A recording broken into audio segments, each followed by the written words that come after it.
بعد نهاية الحرب البونيقية الأولى كانت قرطاج في موقف لا يحسد عليه. فبعد ما اضطرت للخروج من جزيرة صقلية ودفع جزية ضخمة سنويا لروما، عانت من تمرد المرتزقة اللي كانت استعانت بيهم في حروبها، واللي كانوا بيطالبوا بالمزيد من الأموال. وكأن الأمر كان ناقص يبقى أسوأ، انضم للتمرد ده مجموعة من المدن الأفريقية اللي أعلنوا رفض حكم قرطاج ليهم. قدام كل الصعوبات دي استدعت قرطاج قائدها المحنك هملكار باركا عشان يقضي على التمرد ده. وفعلا نجح هملكار في إخضاع جميع المدن والقوات بعد حروب دامت 3 سنين وعرفت باسم حروب المرتزقة. وخلال الحروب دي استغلت روما تشتت قرطاج وسيطرت على جزيرة كورسيكا وسردينيا في خرق واضح لشروط الهدنة ما بين الطرفين سنة 238 قبل الميلاد. هملكار اللي كان بيكره روما كره شديد كان مصمم على الانتقام منها بأي شكل، ولكنه كان عارف ان عشان ينفذ الهدف ده لازم يرجع قوة قرطاج الاقتصادية. فبدأ يفكر في توسيع مساحة الإمبراطورية والسيطرة على مناجم الفضة والأراضي الزراعية الخصبة في شبه الجزيرة الأيبيرية اللي تعرف دلوقتي باسم أسبانيا والبرتغال. وفعلا من غير ما يعرف حكام قرطاج بخطته بدأ يجهز الجيوش للرحلة الجديدة، وقرر انه هيصطحب معاه ولاده الاتنين صدر بعل وحنا بعل باركا واللي كان عمره وقتها 9 سنوات.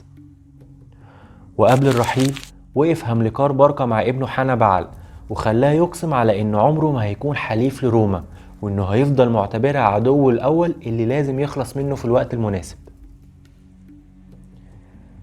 بدأ هملكار التحرك مع جيوشه سنة 237 قبل الميلاد، واضطر انه يسير بيهم خلال شمال القارة كلها لعدم توفر الاموال لبناء سفن في الوقت ده، وقدر انه يعبر بالقوات الى اسبانيا من خلال مضيق جبل طارق باستخدام السفن اللي كان حصل عليها خلال مسيرته. في الوقت ده اسبانيا كانت ساكن فيها مجموعة من القبائل الايبيرية والكلتية من سكان غرب اوروبا واللي كانوا بيتصارعوا مع بعض على الحكم. ومع وصول هملكار باركا الى مدينة قادس سار بالجيوش بتاعته ناحية جبل الشارات باسبانيا عشان يسيطر على مناجم الذهب والفضة اللي فيها. وفي خلال طريقه قدر يخضع العديد من القبائل الأيبيرية بعد القضاء على قادتها وضم عدد كبير منها لجيشه. ومع نهاية سنة 237 قبل الميلاد سيطر تماما على المناجم ودفع لجنوده المرتزقة الأموال وبعت سفن محملة بالذهب والفضة أخيرا لقرطاج. خلال ال4 سنين التالية بدأ هملكار يتوسع في شبه الجزيرة الأيبيرية وضم كل المدن من قادس في الغرب حتى مدينة أليكانتي في أسبانيا، وصنع في المدة دي جيش قوي جدا كان مكون من الأفارقة والنوميديين والقبائل الأيبيرية، واللي أصبح بيدين بالولاء التام ليه وعندهم استعداد يضحوا بأي حاجة من أجل قائدهم. روما في الفترة دي استاءت جدا من توسعات هملكار وبدأت تحس بالخطر، خصوصا بعد ازدهار قرطاج وقدرتها على دفع الجزية من غير أي مشاكل. فبعتوا وفد لهملكار بيطلبوا منه تفسير توسعاته في اسبانيا، ولكنه رد عليهم بكل برود ان هدف التوسعات دي هو توفير الاموال اللازمة ليهم، فاقتنع الوفد بالرد ورجعوا لبلدهم مرة تانية. استمر هملكار في توسعاته حتى وفاته غريقا سنة 228 قبل الميلاد في احدى المعارك مع القبائل هناك، فتولى ابنه الاكبر صدر بعل قيادة الجيوش من بعده.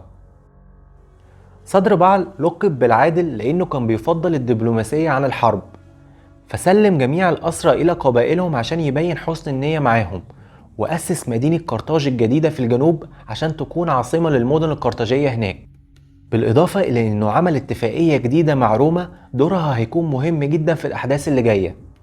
فحسب الاتفاقية دي اتفق الطرفين على أن جميع المدن شمال نهر طرطوشة الأسباني هتكون تابعة لروما، أما المدن جنوب النهر فهتبقى تابعة لقرطاج. وبعد 7 سنين من الحكم تم اغتيال صدر بعل العادل من إحدى القبائل الكلتية هناك، وصعد حنبعل باركا في عمر 26 عشان يكون قائد الجيوش القرطاجية. من اليوم الأول لحكمه شاف الجنود في حنبعل القائد الحازم القوي زي والده هملكار باركا، وأحبوه جدا بعد ما لقوه شخص بسيط ومتواضع كان بيشاركهم الأكل والنوم في المعسكرات وما بيفرقش في المعاملة ما بينهم، فصمموا على اتباعه في أي مكان وتنفيذ كل أوامره.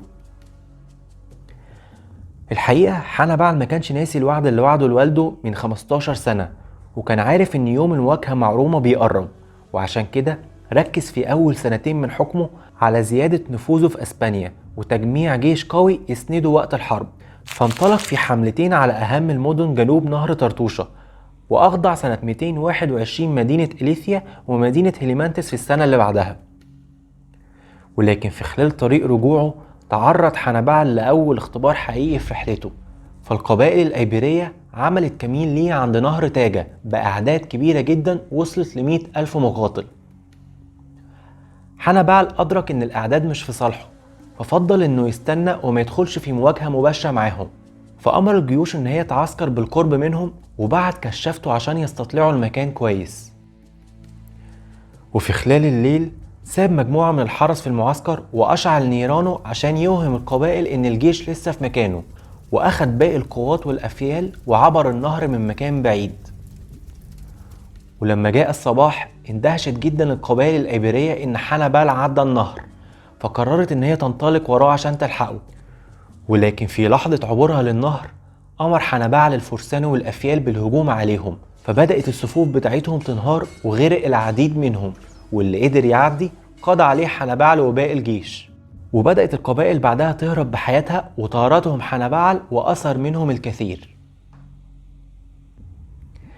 في الوقت ده سمعت مدينة ساجونتوم واللي كانت من أغنى المدن في شبه الجزيرة الأيبيرية بأخبار توسعات حنبال، فقررت إن هي تبعت وفد الروما بتطلب منهم إن هي تبقى تحت حمايتهم مقابل مبلغ مالي. وفعلا وافقت روما على الطلب ده، لأنها كانت شايفة إن دي فرصة كويسة جدا يبقى عندها قاعدة عمليات في جنوب الجزيرة. ولما وصلت أخبار الاتفاقية لحنبال اعتبر إن دي خيانة من روما وخرق واضح للاتفاقية اللي عملها أخوه معاهم، واللي كانت بتنص إن جميع الأراضي جنوب نهر طرطوشة تحت النفوذ القرطاجي. فقرر في سنة 219 قبل الميلاد إنه يتوجه بالجيش بتاعه ناحية مدينة ساجونتوم لاحتلالها. وصل حنبال بجيشه وعسكر قدام قلعة المدينة اللي كانت بتقع فوق جبل عالي وكانت محصنة كويس جدا، فأمر جنوده إن هم يسيطروا على المدن اللي كانت جنب القلعة ويحوطوها في دايرة كاملة، وتوجه بمعظم القوات وتمركز عند غرب القلعة. ساجونتوم في الوقت ده كانت بعتت لروما بتستنجد بيها وبتطلب حمايتها، ولكن روما ما قدرتش إن هي تساعدها لأن هي كانت مشغولة بالحروب مع القبائل الأليرية في المناطق اللي حواليها، فسابت المدينة تلاقي مصيرها بنفسها. بدأ حنبال الهجوم على القلعة، ولكنه لقى مقاومة شديدة من حراسها وما قدرش ان هو يقتحم ابراجها العالية. وفي احدى المرات اللي كان بيحاول يهاجم فيها اتصاب حنبال برمح واضطر انه يوقف الهجوم لعدة اسابيع لحد ما يتعافى. وفي الفترة دي بنى القرطاجيين المدقات الحربية تحت اوامر حنبال واللي اصبحت جاهزة تماما مع شفائه. وفعلا هاجم حنبال القلعة مرة تانية وقدر باستخدام المدقات ان هو يقتحم اخيرا اسوار المدينة، ودار قتال شديد ما بين الطرفين. اضطر الحراس في الاخر ان هم يتراجعوا لداخل القلعة، فبعت ليهم حنبال بيعرض عليهم الاستسلام مقابل حريتهم، ولكنهم رفضوا. فامر جميع القوات بالهجوم وقدر فعلا ان هو يقتحم القلعة بعد حصار دام 8 شهور، وامر بقتل جميع الرجال في المدينة وباع باقي السكان كعبيد. أمر حنبال بنقل كل الثروات لقرطاج، وعند خروجه من المدينة أمر بإحراقها بالكامل، وبكده أصبحت جميع الأراضي جنوب نهر طرطوشة خاضعة للقرطاجيين. وصلت الأخبار لروما وانزعجت جدا من اللي حصل، فبعتت على طول وفد القرطاج بتطلب منهم تفسير الهجوم اللي عمله حنبال على مدينة ساجونتوم وخرقوا للاتفاق اللي كان ما بينهم. ولكن حكام قرطاج ردوا بكل برود ان الاتفاقية ملهاش اي وجود، خصوصا بعد خرق روما للاتفاق الاصلي بعدم التدخل في حكم قرطاج جنوب نهر طرطوشة.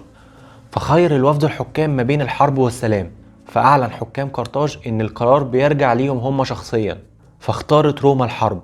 وبكده بدأت الحرب البونيقية التانية ما بين روما وقرطاج. خلونا نكمل المرة الجاية ان شاء الله، بس عايز اقول لكم ان الفيديوهات دي بتاخد وقت ومجهود كبير جدا عشان انفذها، فلو عجبك الفيديو ده انزل اعمل لايك واشترك في القناة وفعل الجرس عشان يوصلك كل حاجة جديدة بنعملها. اشوفكم المرة الجاية على خير ان شاء الله.